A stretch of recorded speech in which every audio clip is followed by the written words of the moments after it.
We joined Dr. Auqaab Alizai, a professor of strategic studies from Islamabad, regarding the possibility of a diplomatic and negotiating breakthrough with regard to this crisis. Dr. Auqaab, is this possible, or does it mean that more time will be needed according to the facts of the situation and the state of escalation so far?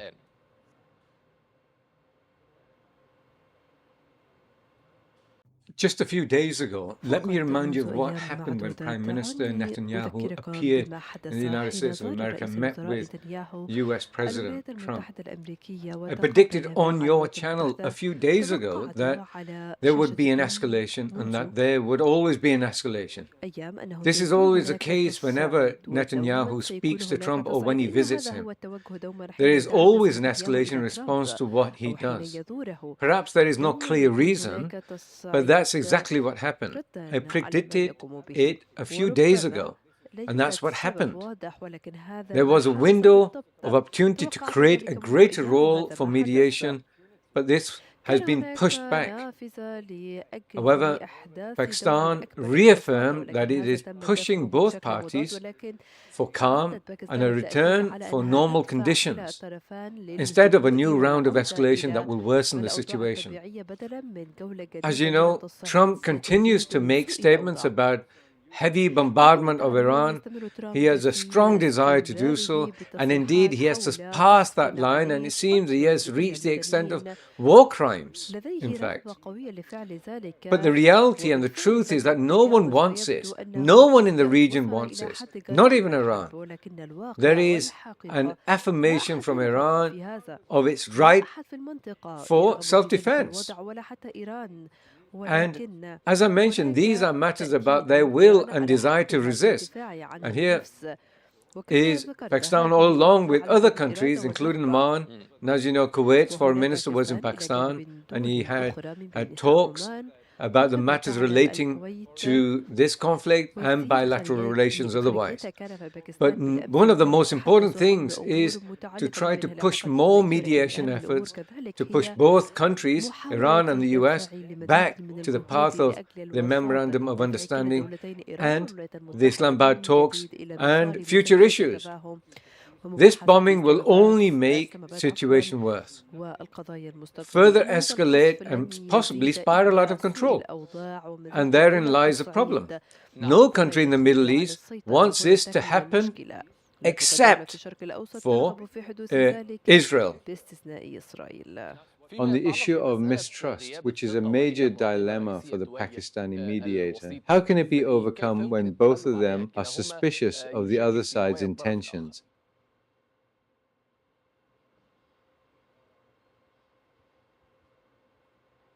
There has been no trust for 47 years, and we must be aware of this. The two countries were polarized far from each other. There was no real compromise between the parties. The United States has been imposing significant sanctions on Iran for 47 years. If we think it will change overnight, no. But the existence of this war of choice and heavy bombardment of the US and Israel will not restore trust and confidence. But as I said before, and I say it consistently, we must work on what we have from the periphery and reach the agreement on the issues that we can agree on, and then working slowly towards the core points in the center. This is how trust is built. Trust is not built through imposing major escalation.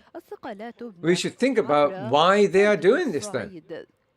And to what end? And what will they achieve?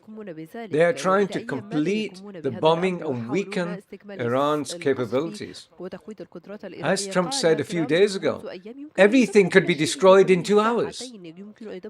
It can destroy all of these relationships. He has this desire related to violence, but Iran is not a small country and it can endure a lot of pain and sanctions. This has been the case for years. Remember what happened in the war with Iraq in the 1980s, when 1 million people were killed. But this did not resolve the dispute, nor will it resolve this dispute. I think their history affected them greatly. The United States should reevaluate why they are doing this and how they are doing this instead of doing it on behalf of Israel. That's the real problem.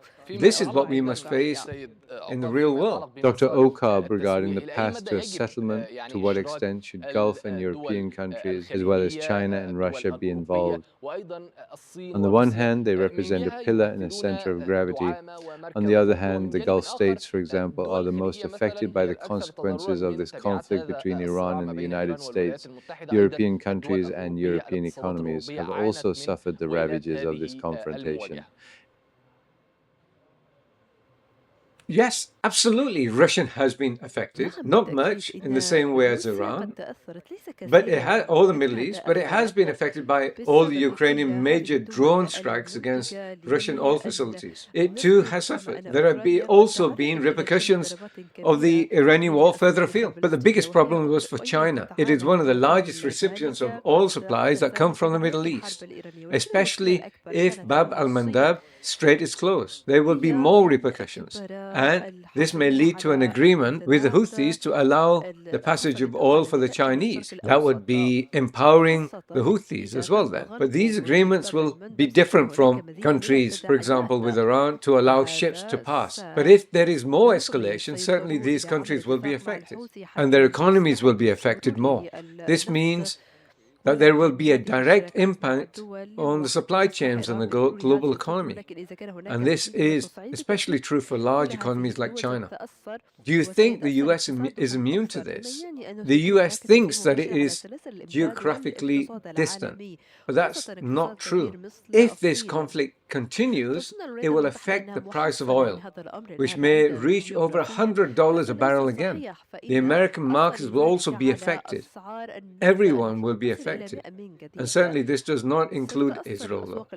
The US must reassess the situation as the European countries. They are not far from the effects of this war. They must not only condemn Israel, but also impose and enforce sanctions on Israel for instigating this situation. We need to see the larger picture, the bigger picture, more broadly and understand why they are taking these steps. Why are they putting these military forces in the Middle East? In fact, this is an attempt at hegemony or trying to dominate or maintain the dominance to reverse the process of multipolarity, which countries like Russia and China are trying to move towards. There is a broader geopolitical picture in this regard, and again, these are the implications of this matter that we will appreciate if we look at the picture more broadly. Thank you very much. I was joined by Dr. Auqaab Alizai, Professor of Strategic Studies. Thank you.